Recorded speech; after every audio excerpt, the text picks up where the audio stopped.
Well, I think everyone is intrigued with animals, especially little primates like this one. And we have the queen of the jungle, Kelly Diedring Harris, is with us. And who do we have who's already making a lot of noise? This is a red-handed tamarin. Isn't this an absolutely beautiful primate? Well, you know what? I was trying to see the face here, and I think it looks like a bat. Well, you know? Believe it or not, you know that show Gremlins, that movie Gremlins? Yeah. Their face was modeled after tamarins and marmosets. These are New World primates. This is one of the smallest primates in the world. They grow to be about 8 inches. This little red-handed tamarin weighs about 1 pound. Don't mean to turn my back to you, but I think the tamarin's face is cuter than mine. Oh, okay. They're really wonderful animals. Now, you can hear that vocalization that he's making, right?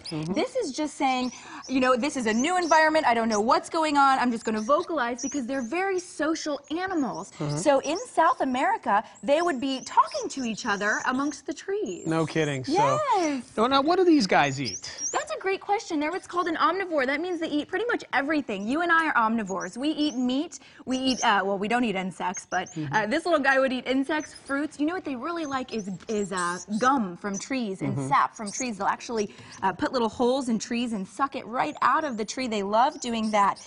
Now, I want to talk about their pregnancies. Should I be getting nervous, by the way, on that one? No, no, you're okay.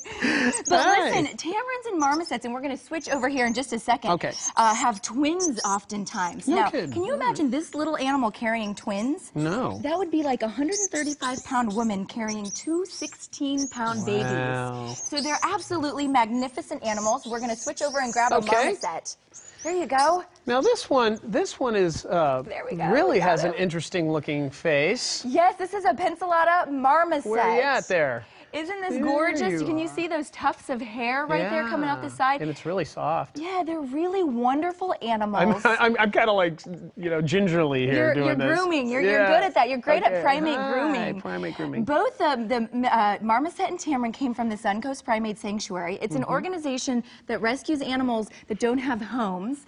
And, you know, they do a really fantastic job. You know, people get these animals as a pet, believe it or not. And they're difficult to care for. So you really want to know what you're doing when you introduce, well, any kind of pet into your home, first of all, but especially something as complicated as a primate, because it's just like introducing a child or a baby into your home. They require that much attention. They're very social animals, but they're really lovely animals, and they're wonderful to learn about. And where are they from originally? South America. And is their habitat endangered at all? Yeah, you know, they live in the rainforests, and we are still logging the rainforest. The rainforest habitat is very endangered, and so there are a lot of organizations that will let you volunteer to help. You can donate financially, or you can just learn about the animal and teach your children to respect them. That's one thing I get that question a lot is, how can I help? What can I do? Even though it's an exotic animal that may be from a different location, you know, what types of things can I do?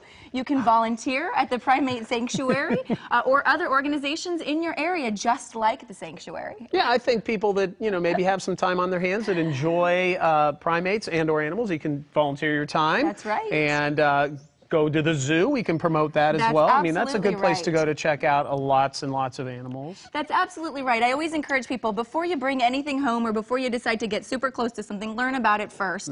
They are magnificent creatures. You know, we have a lot to learn from them. They use herbs and medicines in the rainforests that we're learning from them because they're actually healing themselves. Well, Kelly, as always, thank you for that great information, and thanks for bringing them all on. Queen of the Jungle. Thanks, Kelly. Thanks so much. Don't go anywhere. We'll be right back.